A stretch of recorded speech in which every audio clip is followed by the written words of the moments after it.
The spectrum analyzer mode will probably be our main mode of operation. The scanning rate is just 60 milliseconds, regardless of the span or frequency selected.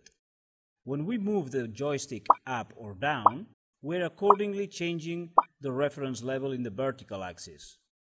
When we move the joystick left or right, we accordingly move so along the frequency band.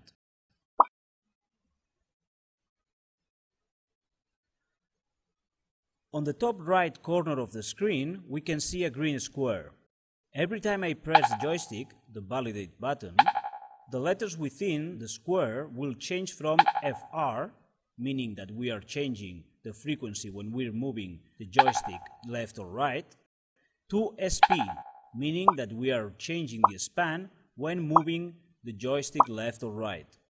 If I press it again, it will change back to FR. What we can see now on the screen is the RF content received by a satellite dish in Barcelona.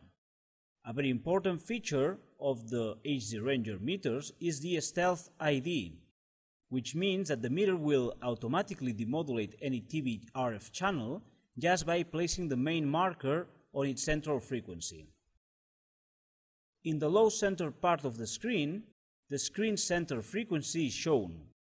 In the low left side, you can see whether the analyzer locked to the digital signal or not. If it managed to demodulate the signal, the message MPEG-2 TS locked will appear. In the low right part of the screen, we can see the span selected.